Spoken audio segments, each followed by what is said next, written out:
Let's talk about stress, baby. Let's talk about you and me, and let's talk about stress.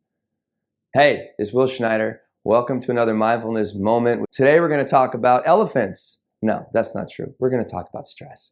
We're going to talk about what stress is, where it comes from, why we should know about it, and also a little bit what we can do about it. So, what is stress? Stress is actually non-specific. It's completely neutral.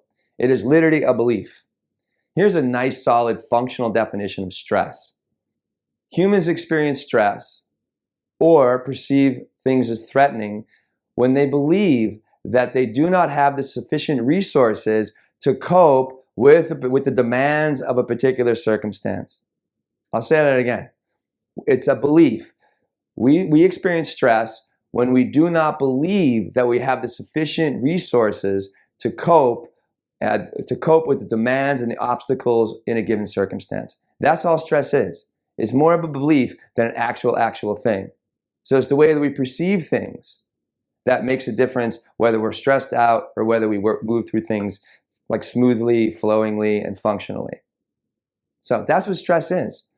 Not all stress is bad.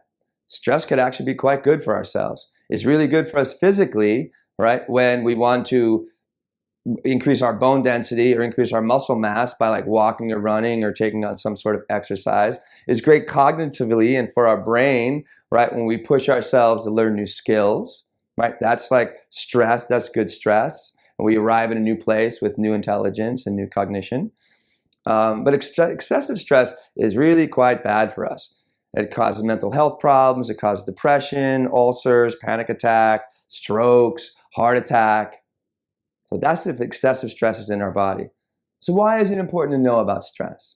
Well, if we know what stress does to us and how to get around it, we might be inclined to live a little bit differently.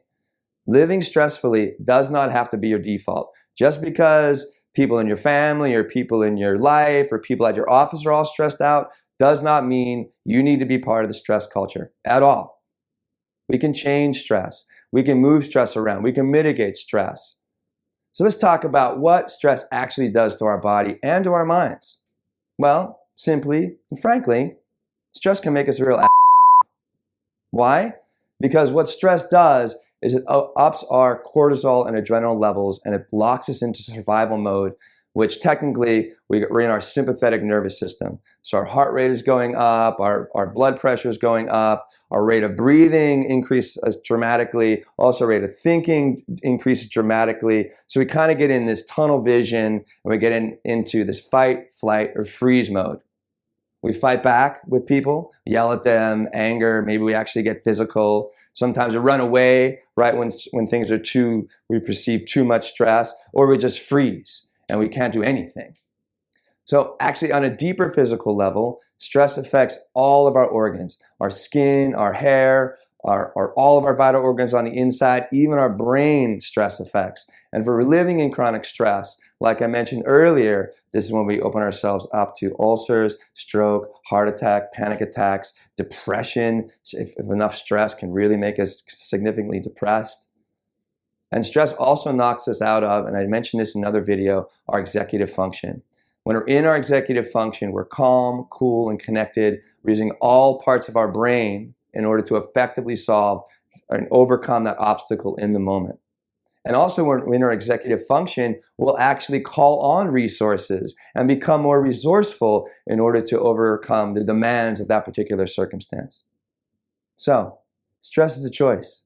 You don't have to live with stress. Understand, become aware of stress, and learn what you can do about stress. So instead of living with stress, instead of us being in this default mode of stress all the time, we can live more peacefully, more harmonious, with more ease, with more creativity, more productivity, because we are in this executive function state, calm, cool, and connected, and really ourselves, instead of being an asshole. So thanks for listening.